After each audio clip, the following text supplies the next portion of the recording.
Boa tarde, queridos irmãos encarnados e desencarnados. É um prazer muito grande nós estarmos aqui no GECEL, representando o CESOM, que é o Centro Espírita Sebastião Marte do Núcleo Bandeirante, para falar de um tema que muitas pessoas evitam falar, ou têm medo de falar. Tem gente que tem medo até de ler sobre o assunto, mas é um assunto que ultimamente tem trazido muitas pessoas à procura dos centros espíritas, principalmente aos locais de atendimento fraterno. Até na própria família tem muita gente tentando desesperadamente uma solução para o problema da dor, da melancolia, do desespero, da depressão, do desânimo. E inspirados no nosso amigo, querido tricolor, André Trigueiro, esse livro, Viver é a Melhor Opção. É um livro que o nosso irmão André Trigueiro escreveu na primeira edição em 2015 e traz na sua primeira parte muitos dados técnicos, estatísticos, e esse número de 2014 para cá mudou muito. Então nós fizemos um levantamento recente das informações e do meio para frente ele vai em cima da doutrina espírita propriamente dita. E dentro da doutrina espírita, aproveitando esse nosso tema, que é interessantíssimo, dentro do Evangelho, segundo o Espiritismo, no capítulo 5, tem dois itens lá muito importantes que fala. Primeiro, o capítulo 5 fala, bem-aventurados os aflitos. E tem dois itens dentro desse capítulo que estão linkados muito um com o outro. É a melancolia e o suicídio. Por quê? Um leva ao outro. Aí vem a melancolia. Escreve assim, dentro do Evangelho, o nosso espírito amigo, François de Geneve. Sabeis, porque às vezes uma vaga tristeza se apodera de vossos corações e vos leva a considerar amarga a vida? É o vosso espírito que aspira à felicidade e à liberdade que, presa ao corpo que lhe serve de prisão, extenua-se em vãos esforços para sair dele. Mas vendo que são inúteis, cai no descontentamento e o corpo, suportando sua influência, a languidez, o abatimento e uma espécie de apatia, se apoderam de vós e vos achais infelizes. Esse espírito que escreveu isso, que está no Evangelho segundo o Espiritismo, na época não existia depressão, a palavra depressão não existia. Então, já era aqui o traço da melancolia que muitas pessoas sentiam naquela época, não sabia o que era, aquele desespero, aquele desânimo. E com o passar do tempo, a ciência, a medicina, os estudos foram chegando à conclusão que essa passagem que as pessoas sentem chama depressão. E a depressão no mundo hoje, para você ver como é que as coisas evoluem. Em 2018, até 2018, eram aproximadamente 350 milhões de pessoas com depressão no mundo. 350 milhões. Maior que a população dos Estados Unidos. E do Brasil também, e de alguns outros países. Atualizando esse dado para hoje, pós-pandemia, que a pandemia 2019 para cá, 2020, aumentou muito essa situação. Hoje no mundo nós somos 437 milhões de pessoas com depressão. Aumentou em 25% a quantidade de pessoas com depressão no mundo. Isso, aquelas pessoas que vão no hospital, procuram um médico, têm um diagnóstico, têm um tratamento, recebem uma receita e vai procurar uma ajuda. E quem tem e não vai no médico e não procura ajuda? E muitas das vezes se suicida sem saber o que é. Ah, estou sentindo uma coisa, e, infelizmente, procura o suicídio e não chega nem ao hospital. Então, esses dados aqui são dados técnicos da OMS, Organização Mundial de Saúde, que tem uma preocupação muito grande com isso. E o nosso irmão André Trigueiro foi atrás desses dados na OMS, nos órgãos que têm informação, e ele diz que nem todos os países divulgam esses índices corretamente. Muitos têm vergonha, é engraçado, o país tem vergonha de dizer, ó, pessoal meu que não sou suicida, não. Tem, por exemplo, 28 países que o suicídio lá é crime. O cara se matou, vai condenar ele aqui, se ele já morreu, né? É engraçado, mas o suicídio é crime, é considerado um crime. Então, cada país com seu problema, com sua dimensão, com as suas características diferentes. Então, esses dados estatísticos mostram para a gente que é uma doença que vem se alastrando no mundo muito rápido, em todos os lugares, principalmente nessa pandemia que chegou, colocou as pessoas presas dentro de casa. O pai não convivia com os filhos, o marido não convivia com a mulher, e como foram obrigados a viver juntos, o processo depressivo aumentou muito, a violência doméstica aumentou muito, porque as pessoas não se aguentavam. E o processo depressivo aumentou, as pessoas... Só do nosso convivência, nós conhecemos 2 casais que não aguentaram se separar durante a pandemia. A pessoa não aguenta se expressar, não aguenta como se comunicar. Então, o que as pessoas que estão no processo depressivo, que leva ao suicídio, têm que entender que eles precisam falar, precisam desabafar. Ó, estou me sentindo mal, estou me sentindo angustiado. Nós já conversamos com pessoas no atendimento fraterno lá no CESOM, que a pessoa descreve o suicídio não, depressão assim. Olha, resumidamente, algumas sentem isso, né? Então ficou gravado isso na nossa mente, ficou mais fácil. Eu sinto uma dor no peito muito forte, muito grande, que dá vontade de pegar um pedaço de pau com as farpas expostas e enfiar no coração para ver se essa dor passa. Olha a descrição do ser humano falando o que ele sente da depressão. Uma delas. Então, imagine essa situação, uma dor desse tipo. A pessoa tem que falar. Fala com um parente, com um amigo, liga para alguém. Por exemplo, o André Trigueiro dedicou esse livro o faturamento desse livro todo foi direcionado para o CVV, Centro de Valorização da Vida, fundado em 1962, que é o número 188. Todos os direitos autorais desse livro estão com o CVV. O André Trigueiro dedicou esse livro a eles, porque é um local que ajuda muitas pessoas. Aí quando ligar para lá, receber ajuda para evitar o suicídio, que é a etapa final da depressão. E a depressão é muito forte. Muitas pessoas não conseguem. Mas segundo a própria OMS e os estudos médicos falam, olha, 90% dos casos de suicídio dá para prevenir. Se você for atrás da pessoa, tem um filho, por exemplo, fica escondido em casa, não sabe o que é, chama ele para conversar. Fulano, o que houve que você está calado aí?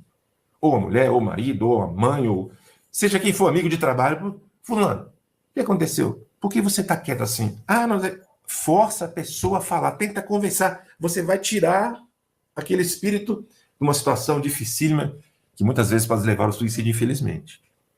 Então, é uma crise mundial. Imagina, 437 milhões de pessoas com depressão. Voltando para o Brasil, em 2018 também era 6%. 6% das pessoas tinham depressão. Hoje, dado do SUS, são 13,5%.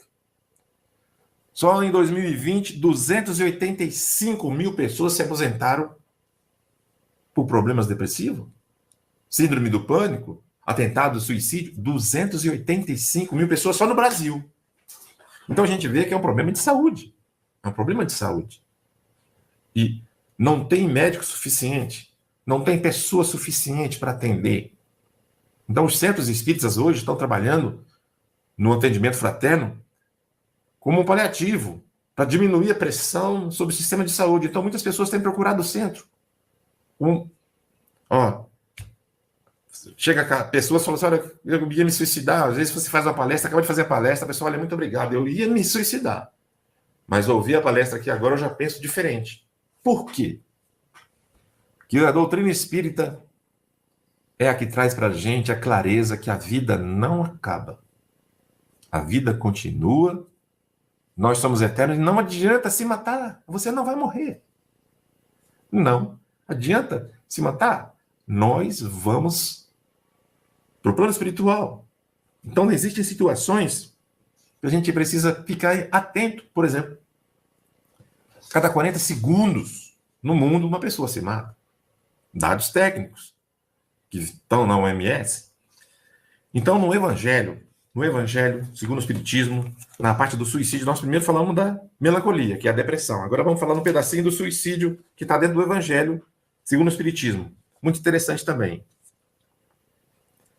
A propagação das ideias materialistas é, pois, o veneno que inocula em um grande número de pessoas o pensamento do suicídio, e aqueles que se fazem seus apóstolos assumem sobre si uma terrível responsabilidade. Com o Espiritismo, não sendo mais permitida a dúvida, o aspecto da vida muda.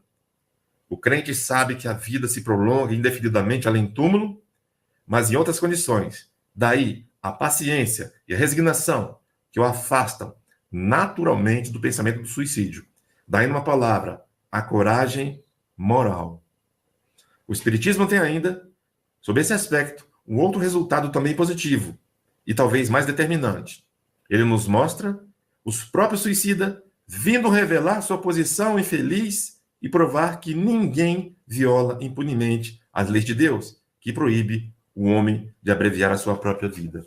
Evangelho segundo o Espiritismo, capítulo 5, outro item, suicídio. Dentro desse mesmo capítulo, a melancolia, que é a depressão, e o suicídio.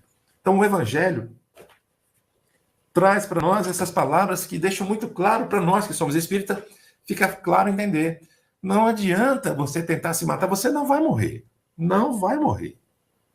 Nós já conversamos com vários espíritos em trabalhos mediúnicos, suicidas também, que falam, moço, eu queria morrer e não consigo. Como é que eu faço? Você não vai morrer, meu irmão. Ah, mas eu não aguento essa vida, eu estou sentindo a dor, estou sentindo isso, estou sentindo aquilo. Você fala com ele, com o espírito, você não vai morrer, meu irmão. Por mais que você tente, você não vai morrer. Ah, mas eu estou sentindo isso, estou sentindo aquilo. O motivo pelo qual ele cometeu o suicídio, você fala, você vai sentir isso algum tempo ainda, porque a carga magnética do fluido vital que nós temos no nosso corpo é igual a bateria. Vai durar X anos. Você interrompe ela antecipadamente, aquela bateria está forte, a energia do fluido vital está muito intensa, você vai sentir os reflexos do perispírito naquela dor que você efetuou no físico. Ela passa para o perispírito e fica ali latente algum tempo, sim. Ah, mas eu vou sentir isso eternamente para aqueles espíritos que estamos ouvindo, que nós estamos aqui cercados de espíritos, as nossas casas, os nossos lares estão cercados de espíritos agora ouvindo. Não vai sentir essa dor eternamente, porque todos nós seremos assistidos. No plano espiritual, por exemplo, que é o Hospital Maria de Nazaré, que é relatado a função que ele tem no livro Memórias de Suicídio de Ivone Pereira, tem lá, Hospital Maria de Nazaré, nossa Mãe Santíssima, nossa querida Maria, Mãe de Jesus, que tem um hospital no seu nome e ela trabalha lá também, na frente de trabalho, recolhendo os espíritos que estão lá, desesperadamente sentindo dor, sentindo angústia, naquela lama, aquela coisa lá do umbral que a gente sempre ouve narrar, e aqueles espíritos lanceiros de Maria, sabe, aqueles espíritos enfermeiros. Por que são chamados lanceiros de Maria? Eles são vestidos com aquela vestimenta antiga do tempo romano, eles têm uma lança na mão, e essa lança, quando eles adentram aqueles lugares lodosos, pantanosos do umbral, em busca daqueles irmãos que se arrependeram, eles vão colocando aquela lança no chão, e na maneira que a lança vai passando, vai secando o lugar que eles vão andando, vai se tornando um lugar fácil de caminhar.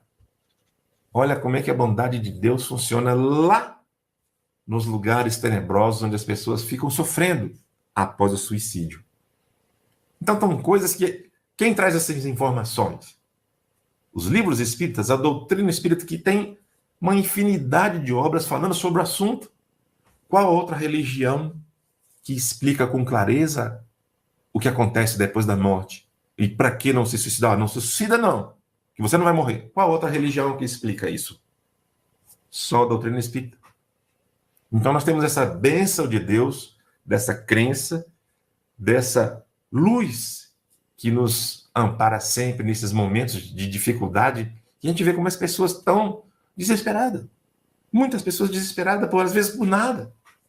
Mas nada para nós, mas para aquela pessoa aquilo é muito grande. Não estamos fazendo um pouco da dor de ninguém. Cada um tem a sua dor, cada um tem o seu momento. Então, ninguém está fazendo um pouco da dor de ninguém. Ninguém está falando, se suicidou é fraco. Não, não é que a pessoa é fraca. Ele não conseguiu suportar, não conseguiu ter aquela força. E foi trazida a ele a chance de reencarnar. Como? Uma história do Chico Xavier que é muito interessante sobre o assunto. Que as pessoas falam assim, mas por que o fulano vem assim? Por que ele vem cego? Por que ele vem surdo? Por que ele vem com câncer na garganta? Por que vem com isso e aquilo? No livro do André Trigueiro, Interessantíssimo, tem uma passagem aqui muito bacana que o Chico Xavier falou. Chico Xavier falou no programa Pinga Fogo, está no livro do André Trigueiro. Na página 175 ele fala que o Chico contando como é que funciona do lado de lá quando a pessoa se suicida. Chico Xavier no programa Pinga Fogo, do ano de 1971, na antiga TV Tupi. Se uma pessoa espatifou o crânio e o projétil atingiu o centro da fala, ele volta com mudez. Se atingiu apenas o centro da visão, ele volta cego. Mas se atingiu determinadas regiões mais complexas do cérebro, vem em plena idiotia e aí os centros fisiológicos não funcionam mais. Se ele se suicidou mergulhando nas águas profundas, vem com a disposição para efizema pulmonar. Quando o processo de enforcamento, a vértebra que desloca vem mais fraca e numa simples queda, a criança é acometida por paraplegia, ou seja, a pessoa vem com um problema na coluna porque se pendurou numa corda. Então, só um resuminho pequeno que o Chico Xavier disse no programa Pinga Fogo de 1971.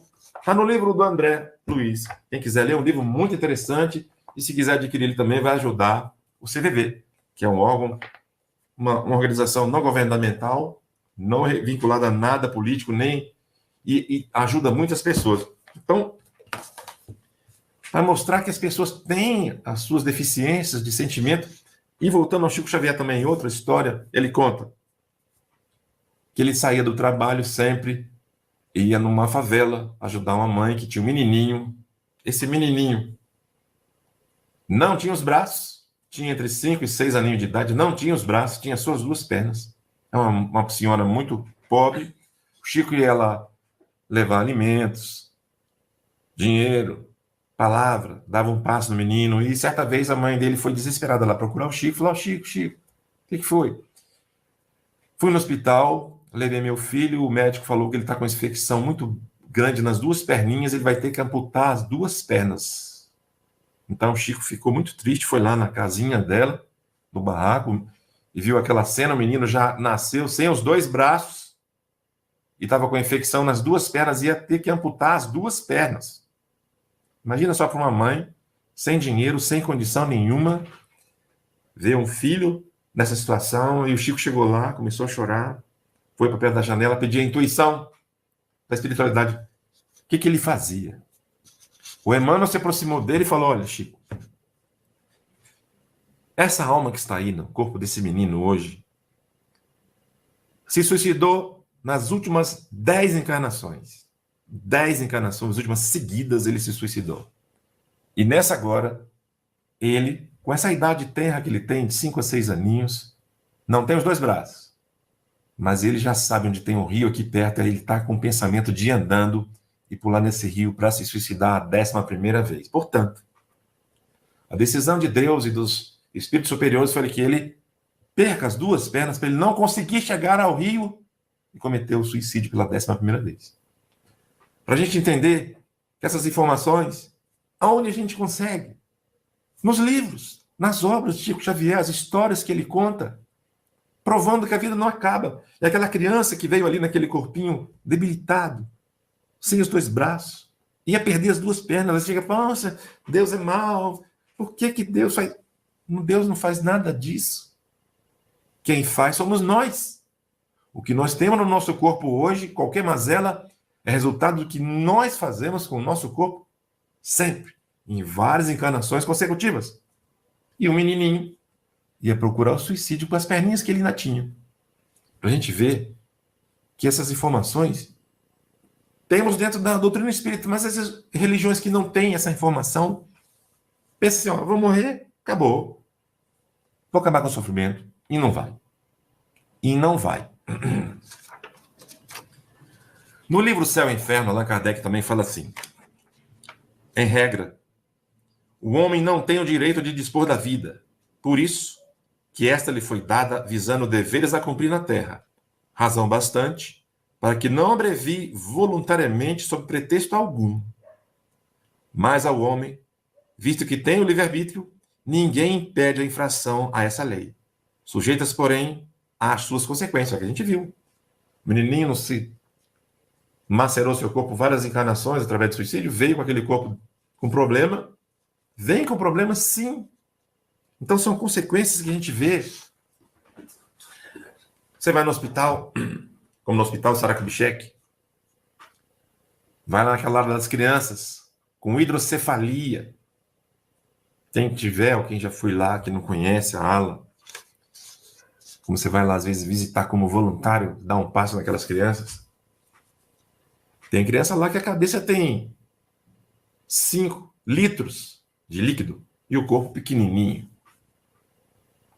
Quem não conhece a doutrina espírita vai pensar assim, coitado, Deus, por que, meu Deus, aquela criança veio assim? Nós que sabemos que nada é por acaso, vai lá, dá um passo e pede a Deus, ajude esse espírito a continuar resgatando o que ele fez, que com certeza não é de graça que ele veio assim. Não é de graça. Ah, é para a gente não se condoer? Claro que a gente se condói. Se condói e faz a nossa parte, mas não se revoltar contra Deus. Que nada, nada é por acaso. Nada. Nada. Então, nós perdemos um irmão recentemente da comunhão espírita. Uma pessoa dócil, tranquila, maravilhosa. Maravilhosa. Na pandemia ainda, durante a pandemia. O corpo dele ficou coberto de feridas. O médico não sabia o que era. Nenhum médico conseguiu detectar. Mas ele levou fortemente até o último minuto. Ele desencarnou recentemente. Com fé, com heroísmo até. Não reclamava. Porque ele sabia que não era de graça. E o que faz isso? Uma pessoa ter essa força. Lembrar que a vida não acaba. Se ele estava sentindo aquilo, foi alguma coisa que ele fez no passado. E graças a Deus esse irmão se desligou do corpo. Ele ficou 1 ano ainda, foi no início da pandemia, 1 ano ainda sofrendo isso. Mas desencarnou, graças a Deus, para alívio dele. Que ele dizia que a dor era intensa, não passava com nada. No final ele já estava tomando morfina e também não passava dor. Então, meus irmãos, a gente vê muita coisa acontecendo. Uma pessoa como essa, nosso irmão que nós contamos aqui agora, tinha tudo para chegar, se ele não conhecesse a doutrina espírita, eu não aguento mais esse sofrimento. Não conseguia vestir roupa, o corpo todo ferido, da cabeça aos pés. Podia chegar e falar assim, eu vou me matar, porque resolve logo esse problema, paro de sentir dor. Só que ele sabia que a vida não acaba, ele sabia que o que estava passando não era à toa.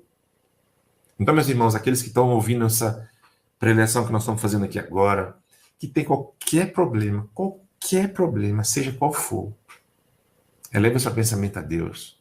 Peça ajuda, meu Deus, me ajuda a passar por isso que eu estou passando agora com força, com coragem e com fé que eu vou vencer. Primeiro, a vida não acaba. Você vai conseguir vencer um pedacinho da prova que foi dada a você. Ó, fomos nós que pedimos essas provas. E muitas pessoas não conseguem isso.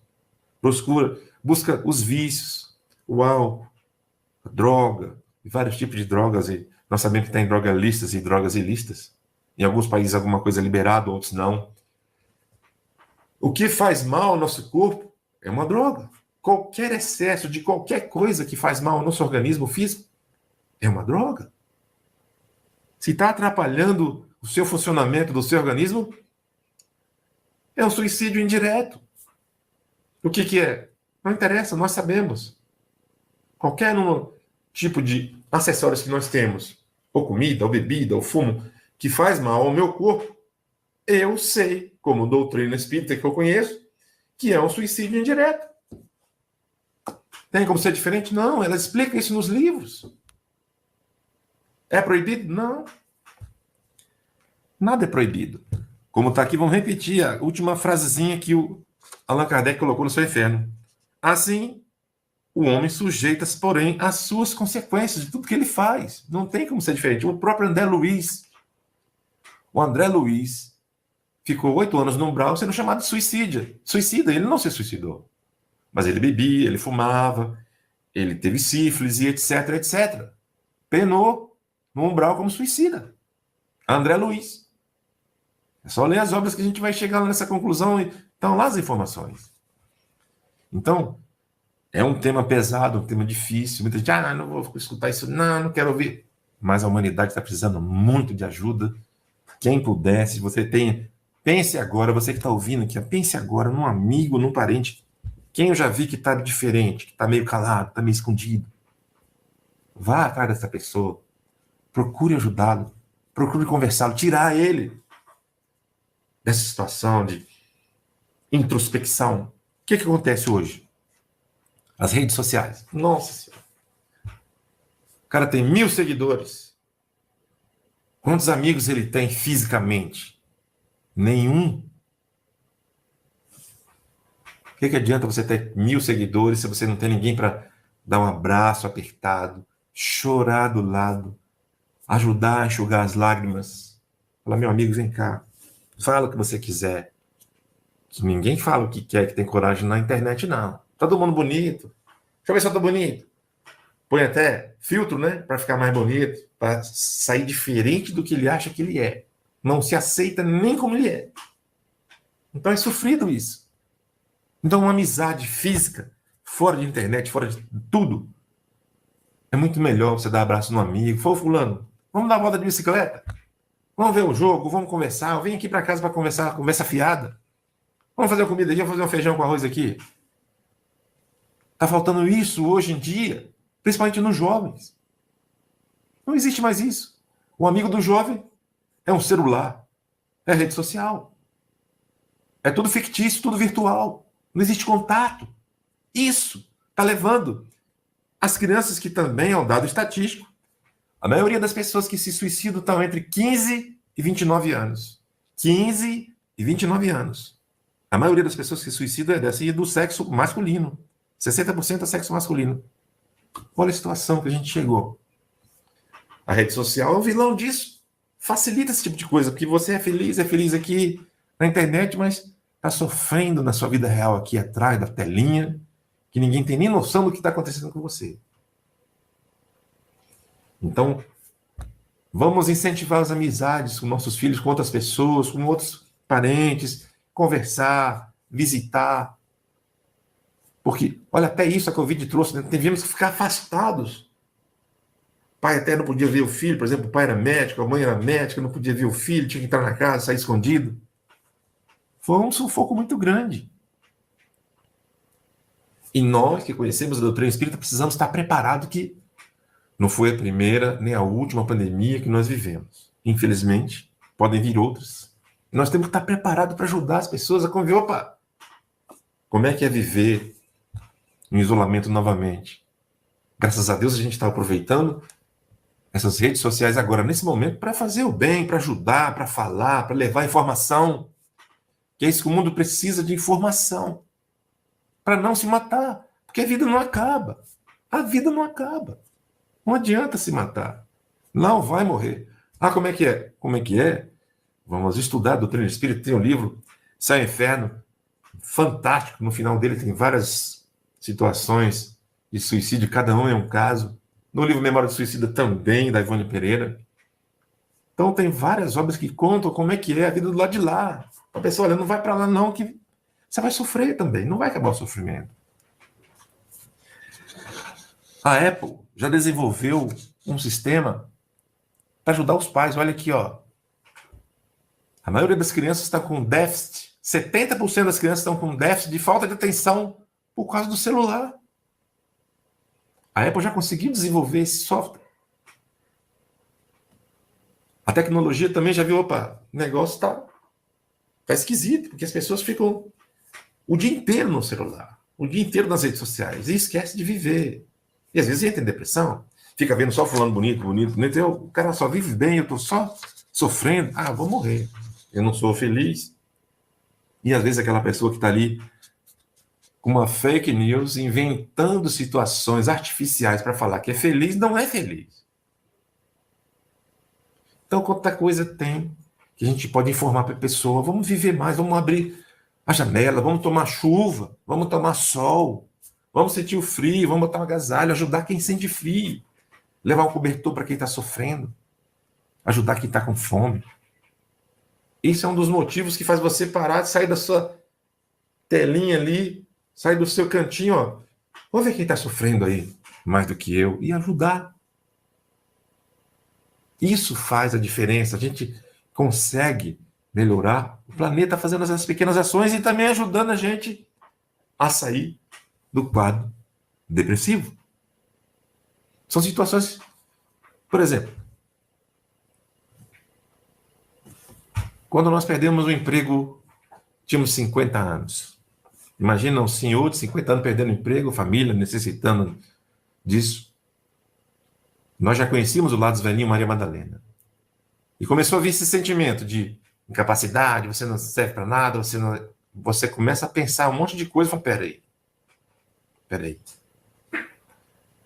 A depressão tentando se instalar. Falei, eu vou para lá, para o lado dos velhinhos, eu vou ver o que eu posso fazer lá. Como voluntário, eu ficava lá quase todo dia. E essas minhas visitas diárias, eu venho vivenciando, olhando os idosos, o sofrimento deles, o abandono dos parentes, fez eu esquecer o que eu tinha de problema. Eu não tinha problema nenhum. Desempregado com 50 anos, não tinha problema nenhum.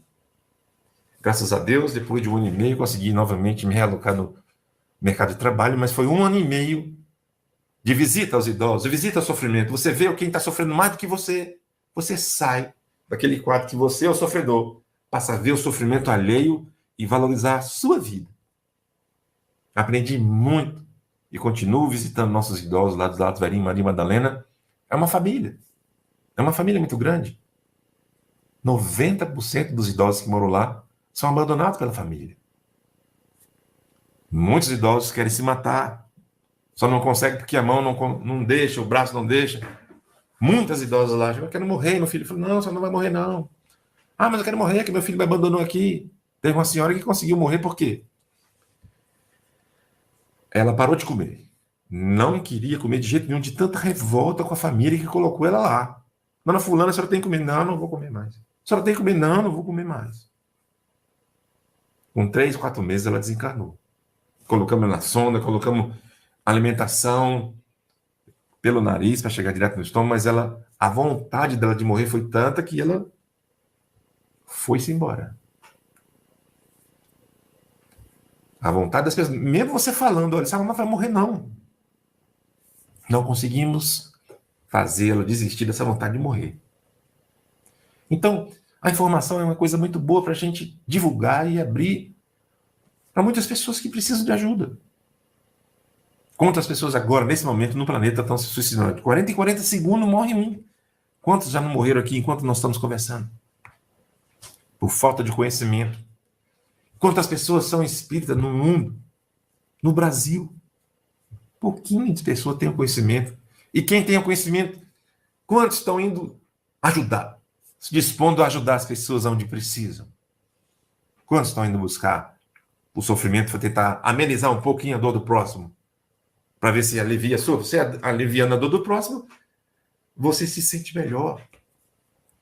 Então isso, meus irmãos, é um remédio para qualquer um. No livro do Chico Xavier, Mãos Marcadas, Chico Xavier, ele fala assim, ó, para gente, o que a gente deve fazer?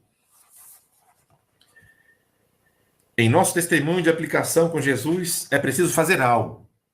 Você está se sentindo deprimido, sentindo que não faz nada, que está sofrendo muito. Não. Acorde, pois, trabalhando. Lembre-se de que o próximo espera pelo teu auxílio. Mexa-se, de algum modo, para ajudar o próximo. Pinte, com esforço próprio, a casa onde você mora, dando-lhe aspecto mais agradável.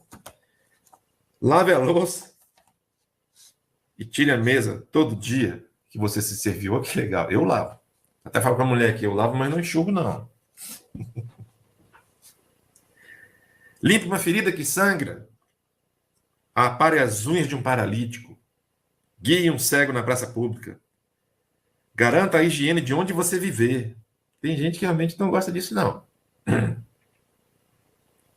Acomode o próprio corpo com atenção, de maneira a não incomodar o vizinho do veículo que você anda. Tu tá no ônibus, aí o cara senta de qualquer jeito, sabe? Senta devagarinho, sem tentar fazer o máximo possível para o outro não sentir que você está ali. Carrega uma criança no colo, para que essa ou aquela mãezinha fatigada descanse em alguns minutos. Você está agindo na rua, está carregando um bolso na menina. Deixa eu carregar sua bolsa ou a criança um pouquinho. Coisas mínimas que a gente pode fazer, alivia um pouco o sofrimento do próximo e ajuda muito a nossa paz interior. Então, tá no livro aqui, o Chico Xavier ensinando. Está cansado, meu filho? Está achando que está sofrendo muito? Vai fazer isso aqui, ó. Não estou desdenhando de nenhum sofrimento, mas se você procurar fazer um pouquinho pelo próximo, você vai aliviar a sua dor. Você, poxa, hoje eu consegui ajudar uma pessoa a fazer isso assim, assim, assim. Pronto. Não é legal? É isso. Faz falta para a gente isso. O livro do André Trigueiro também tem uma coisa interessante que ele colocou lá sobre os alcoólatras anônimos. É uma instituição, também uma ONG, que cuida das pessoas que são dependentes do álcool. E tem uma frase em todos eles que é padrão que ele fala. Eles não têm religião nenhuma. Mas essa frase é padrão que eles leem todo dia quando começam os trabalhos do AA. Concedei-nos, Senhor, a serenidade necessária para aceitar as coisas que não podemos modificar. Coragem para modificar aquelas que podemos. E sabedoria para distinguir uma das outras. Simples e profunda. Essas frases aqui que tem no AA, que está no livro também. Muito bacana. Então a gente vê quantas coisas a gente pode fazer, para ajudar o nosso próximo. Por exemplo, no livro Reforma Íntima Sem Martírio, da Hermance Dufour, no capítulo 21, quando fala motivos que levam as pessoas a ter depressão, melancolia e, consequentemente, se suicidar. Ela elencou alguns itens aqui que nós vamos ler. Aflição antecipada com perdas, neurose do apego, perda de ente queridos e as coisas. Pessoa muito apegada à matéria, apegada às coisas físicas, às pessoas. Nós nascemos sozinhos, vamos desencarnar sozinhos, não adianta a gente ficar. Ah, mas eu perdi o fulano. Não perdeu. Primeiro que não perdeu. Ele está no plano diferente do nosso, numa dimensão diferente. No plano espiritual. Está afastado momentaneamente, mas a gente consegue se comunicar através do quê? Do sono, dos sonhos, mediunicamente, se a pessoa for médium, ou se tiver autorização, o espírito se comunica de lá para cá. E nós temos comunicação, não é o fim, a morte não é o fim.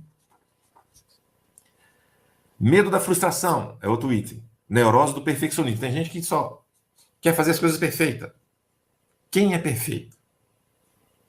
Qual de nós é perfeito?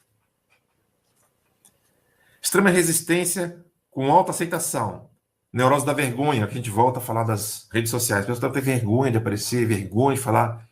Tem uma turma aí, não criticando, mas é uma turma que a gente vê com muita constância. Pessoa que joga o cabelo todo na cabeça e não quer aparecer nem o olho. Já viram isso na rua?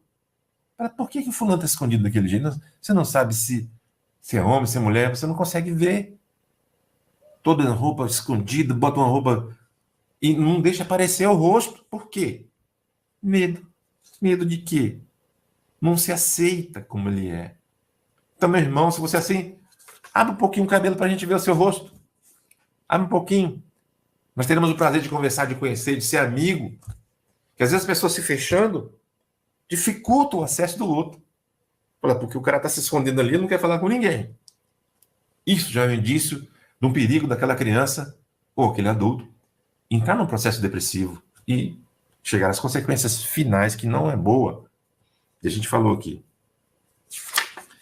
Desgaste energético pelo esforço de manter o controle, neurose de domínio.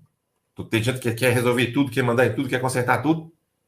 Nós não somos o dono da verdade, não temos esse dom de arrumar tudo, consertar tudo, em tudo que é lugar, na família, no trabalho. Não temos. Então, quem tem esse dom de achar que vai resolver tudo, o problema do mundo inteiro, pare com isso.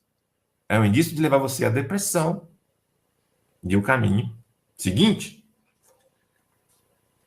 formas sutis de autopunição, neurose da culpa. Eu sou culpado, eu fiz isso. Errou. Se arrependeu? Ótimo. Pare de se culpar. A culpa leva também ao desespero, à depressão também, a culpa. Errou, ninguém é perfeito, como nós acabamos, é uma coisa sequência da outra. Peça perdão, olha, meu fulano, me perdoa, eu errei, me desculpa, do fundo do coração, me desculpa. Eu errei. Pronto. Não fico aqui lá, eu sou infeliz porque eu errei. Não fique se culpando eternamente. Nítida sensação de que o esforço de melhora é infrutífero. Neurose da ansiedade. Eu quero ser bom, quero ser o melhor. E nunca chega, nunca acha que está bom. Cada um tem o seu nível de qualidade natural de cada um. O universo é imenso. Cada ser humano é um universo diferente. Ninguém é igual a ninguém. Às vezes, nós achamos que não somos perfeitos, queremos chegar a uma perfeição X que não é perfeição para o outro. Às vezes que nós somos já é o suficiente para muita gente. Já é exemplo para muita gente seguir. Mas você quer ser mais, quer ser melhor, quer ser isso. Neurose da autoperfeição. Acentuada suscetibilidade dos fatos corriqueiros. Neurose da autopiedade. Poxa, eu sofro tanto. Ninguém me olha, ninguém cuida de mim. Nós temos que saber que nós não estamos sozinhos. Deus é nosso Pai e nós somos todos filhos de Deus. Nada acontece por acaso. Nada acontece por acaso. Nós estamos aqui. Duas histórias interessantíssimas aqui. Nós estamos vendo que o tempo é curto, não dá às vezes para falar tudo, mas é muito interessante a gente contar, que grava muito bem o que é o suicídio. No livro de Ivone Pereira tem uma historinha muito interessante chamada O Motivo da Minha Cegueira, do século XIX. Vamos prestar bastante atenção que a história é vinculada em dois momentos. Fulano era uma pessoa boa, idônea, caridosa, muito bacana. Chegou aos 40 anos de idade, ele ficou cego. Não gostou da ideia de ficar cego e se suicidou. Lá no século XIX. Chegou no plano espiritual e falou assim, chega a sala cheia de suicídio, vamos lá, todo mundo. Cada um vai contar a sua história. Todo mundo sabe da história de todo mundo lá. Precisa saber. Não tem que ter vergonha, não. É um exemplo para quem está querendo cometer aquilo, não cometer de novo. Então, chega na vez dele, falou assim, você, fulano, tinha 40 anos e tal, chegou lá, ficou cego, se suicidou? Sim, agora vamos ver quem era você. Vamos lá ver o filmezinho aqui, tem uma tela para todo mundo ver. Mostraram ele no século XVII, 1600 e pouco, em Toledo. E ele, lá naquela cidade antiga, né, aquelas chácaras ali, uma fazenda de um lado, fazenda do outro, chácara aqui, chácara ali. Ele, pequenininho, né, 15 anos, gostava da menina da fazenda do lado, eram fazendeiros que não tinham muita prosperidade, não tinham muito dinheiro, vivia situação difícil, era muito longe, então ele, a menina era amiga dele, era amigo da menina, eu gosto de você e tal, aquelas brincadeiras de namoro de 15 anos. E apareceu um rapaz militar de 20 e poucos anos, se namorou com a menina com o rapaz e casou com a menina e foi embora. Levou o amor da vida daquele rapaz, que era amiguinho, colega dela ali, da fazenda do lado, embora. Ele ficou muito revoltado. Queria qualquer jeito ter poder, ter dinheiro, para um dia, quem sabe, se encontrasse com ela, tentar reatar com ela. Dito e feito, ele cresceu, naquela época, era a época da Inquisição, estava no auge da Inquisição, virou um padre, um sacerdote, um dos chefes da Inquisição, com muito poder. E ela voltou para a cidade natal com o marido já, a menina, voltou para a cidade com o marido, 2 filhinhos, e ele olhou, reconheceu ela e falou: ah, é agora. Tinha poder. O que ele fez? Fez uma armadilha, uma emboscada na casa dela, colocando livros que eram considerados hereges. O marido dela foi capturado como herege, como um cara que atacava o cristianismo. Foi preso por ele, torturado, todo quebrado, todo machucado. Aí a esposa veio buscar o marido: ah, seu padre, me ajuda, que meu marido foi preso inocentemente aqui, por que o senhor está com ele preso aqui? Ele vai, tira o capucho, ela vê que era o antigo namoradinho, que quando eles tinham dizendo: ah, fulano, é você e tal. É, sou eu. Ah, mas eu amo o meu marido, aquilo é coisa de criança, a gente era muito pequeno, não, eu amo meu marido aqui, eu queria que você soltasse meu marido. Ele é inocente. Aí ele: você quer que eu solte seu marido? Quero. Você não quer ficar comigo? Não. Eu amo meu marido. Aquilo é coisa do passado. Ele: então tá bom, vai para casa que eu vou mandar entregar ele lá.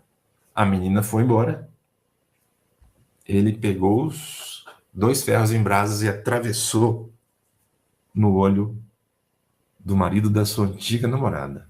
Quer dizer, o cara estava todo quebrado, ficou cego, com 2 ferros em brasa atravessados no olho, voltou para casa cego, e passado 2 meses, esse pai que estava já incapacitado, cego, ficou muito desesperado, se suicidou. Quer dizer, o cara que era um marido perfeito, por uma ignorância, foi maltratado por um padre inquisidor, por amor daquela mulher que ele achava que tinha direito. Aí para a cena do filmezinho, lá no plano espiritual, e o cara já com a lágrima no olho. Mostra para ele assim, ó: entendeu por que você ficou cego aos 40 anos? Aí ele entende isso assim, ó: pois é, e você fracassou de novo. Então na próxima encarnação, meu irmão, você vai nascer cego. Já vai nascer cego. A justiça divina funciona assim. Não adianta se matar, não adianta tentar suicídio, que você não vai morrer. E de acordo com o que você fez, você vai pagar na pele o que você fez. Não tem jeito, não tem como ser de outra forma. Só assim que aprende. Você viu? O cara, com 40 anos, se matou porque achou que era injustiça de Deus ficar cego. Mostraram o filmezinho para ele do que ele tinha feito, a crueldade que ele fez como inquisidor. Fala: pois é, você fracassou e vai voltar cego na próxima. Então, meus irmãos, como a gente fala, relembrando o livro do nosso irmão Trigueiro, suicidar não é o caminho, porque viver é a melhor opção. O suicídio não leva ninguém a nada, leva sim ao desespero, ao sofrimento, mas existe Deus, existe a espiritualidade de luz que ajuda todos que se arrependerem do fundo do coração. Ó, eu me suicidei, preciso de ajuda. A espiritualidade vai lá, ajuda, como os lanceiros de Maria que nós falamos aqui no início. Então ninguém está desamparado. Estou nessa situação difícil, eu quero matar. Não tente se matar, porque você não vai morrer. Não vai morrer. Porque viver é a melhor opção. E que Deus nos abençoe, nos ampare, hoje e sempre. Miguel? Muito bom, Nelson. Muito bom mesmo. Você não gostaria de mostrar, por curiosidade, aquele mapa que você tinha Sim. separado aí? Sim, vamos ver se a gente acha ele aqui, Miguel. Mostrar. Vamos ver aqui.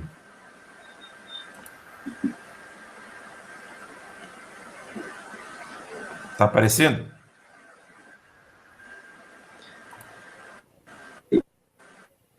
Oi. Aí. Apareceu? Tô adicionando aqui. Agora sim. Olha aí, ó. A gente tem uma noção. Tem uma noção de como é que está o mapa do suicídio no mundo. Olha o lugar que está mais vermelho. Apesar de ele estar mais vermelho lá na Rússia, tá vendo lá em cima? Dá para ver, Miguel? Tá ficando claro aí? Sim, sim. Olha lá, a Groenlândia chega a estar vinho, né? A Groenlândia que mais... A Groenlândia que é o maior índice de suicídio é na Groenlândia, tá vendo? Vinho. Lá em cima. Que coisa. Pois é. Agora, onde tem muito suicídio também é na África, no sul da África, Países da lá. África. No sul da África também tem muito suicídio. Pois é. Então, são situações que a gente vai vendo aí. Isso é o mapa atual, esse mapa é de 2022 já. O mapa que a OMS acompanha no mundo, para ver como é que está o movimento. O Brasil, graças a Deus, apesar de a gente falar que acontece também, tem um índice baixo, é 6,1 Aham. por cada 100 mil habitantes. E lá na Groenlândia, por exemplo, é 50 por Pois cada 100 mil habitantes. Então é muito alto, muito intenso essas é coisas. curioso, Então são situações que a gente é tem curioso que. ver isso da Groenlândia, né? Sim, é Porque o país que mais tem morte no é, mundo. é, é curioso porque ela é território pertencente à Dinamarca. E a Dinamarca está Pois é, verde. tá vendo? Mas aí É entra aquela engraçado. questão, né? Esses são os dados divulgados, né? É isso, Os dados isso. técnicos Estatístico, né? divulgados E e o que não chega, checados. e o que não chega, né? Estatístico. E o que não chega, pois é. Curioso mesmo. E também, assim, surpreende essa questão do sul da África, né? Sim, lá tem muitas guerras de tribo, por Porque exemplo. A pessoa chega lá numa tribo, pega outro. Tem uma tribo que chega lá e não mata, não, ele corta os braços das pessoas, 2 braços. Aí a pessoa fica sem trabalhar. Aí a pessoa sem os 2 braços, ele vai e se suicida, né? Então é uma confusão muito grande, mas nada é por acaso, nada é de graça. A gente tem que pedir a Deus muito pelas pessoas que se suicidaram. Na comunhão tem sempre uma prece, no nosso centro também tem um trabalho voltado ao suicídio. Então, é um trabalho constante que nós temos que fazer e pedir sempre a todos nós. Estamos disponíveis, vamos ajudar, fazer uma prece, uhum, ajudar, que vem muita gente ainda pedir ajuda sobre esse assunto nos centros. exatamente. A Inês, a nossa amiga aqui, ela fez uma indagação aqui, Nelson. Sim, A ausência de conhecimento espiritual, a falta do autoconhecimento, seria o grande motivo do suicídio? olha, a ausência do conhecimento, sim, porque olha só, o que a gente falou, quantos por cento tem de espírita no Brasil? Muito pouco. E no mundo, então, menos ainda. Então, as pessoas não têm noção que a vida não acaba. Para eles, a maioria, ó, morreu, acabou. Morreu, acabou. Então, se o cara acha que morreu, Exatamente. acabou, ele quer acabar com o sofrimento, se mata, pronto, vai acabar a dor. E não acaba. E não acaba. A nossa amiga Daniela, ela tá lembrando aqui também que existe muito suicídio entre os indígenas. Sim, Com sim, certeza esses não são reportados. Eu tinha só lido aqui a colocação da Daniela, né? Que existe sim, muito suicídio nos povos sim. indígenas. E aí eu complementei dizendo que esses, com certeza, dificilmente seriam reportados nas estatísticas, né? Sim, sim. Mas cada caso é um caso, né? A gente sabe que, por exemplo, o cara que vem com essa tendência, igual essa história do Chico Xavier, o cara se suicidou 10 vezes seguida, sucessão de encarnação. Então ele já vem com aquela predisposição. Então, a nova encarnação é a chance de ele não cometer aquilo de novo. Mas ele vai e fracassa, não aguenta. Então, nós, com conhecimento da doutrina espírita, fica mais fácil de você convencer o fulano. Se mata não, que você não vai morrer. Não vai adiantar nada, vai ter Não, mais trabalho para todo mundo. vai continuar sentindo dor, vai continuar sentindo dor. Pois é. Bom, amigos, pergunto aqui se alguém tem mais alguma colocação a fazer, aproveitando aqui a presença do Nelson, que trouxe aí essas informações atuais, importantíssimas, e também os conceitos e as lições que nos trazem os livros da doutrina espírita, né? Curioso, está vendo o mapa, Nelson? A Nova Zelândia, né? Que é um Pois país que é. tem mais ou menos 1,5 milhão de pessoas e 5 milhões de carneiros, e também tem muitos de lá, Pois é. né? Países tidos assim com o seu dia a dia certinho, né? Sem muitos atropelos É. que existem em outros países que a gente conhece. Isso tudo denota que não tem essa de um país mais organizado e com poder aquisitivo maior ou menor, né? Isso é puramente uma questão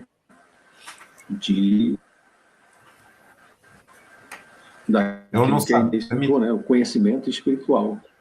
Temos alguns minutinhos ainda para falar mais um detalhezinho que eu tinha esquecido, é muita coisa, né?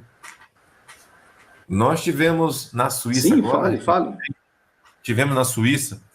A Suíça é um dos lugares que as pessoas vão para lá para se suicidar.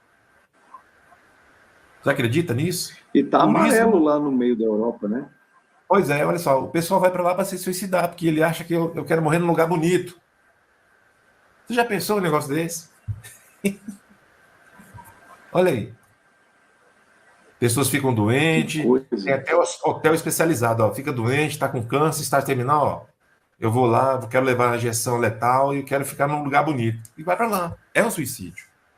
Mesmo o cara pedindo para tomar injeção, ele está interrompendo a vida. É um suicídio. Para a lei espiritual, é um suicídio. Vamos Sim, para lá, para morrer num lugar bonito. sem dúvida. É mole. Que coisa, hein? Então é isso, a gente precisa estar sempre atento, né, com nossos Muito parentes, bom. vizinhos, não deixar ninguém ficar acabrunhado num canto escondido. Puxa a conversa, traz ele para perto e vamos conversar, fulano, por que você está calado aí?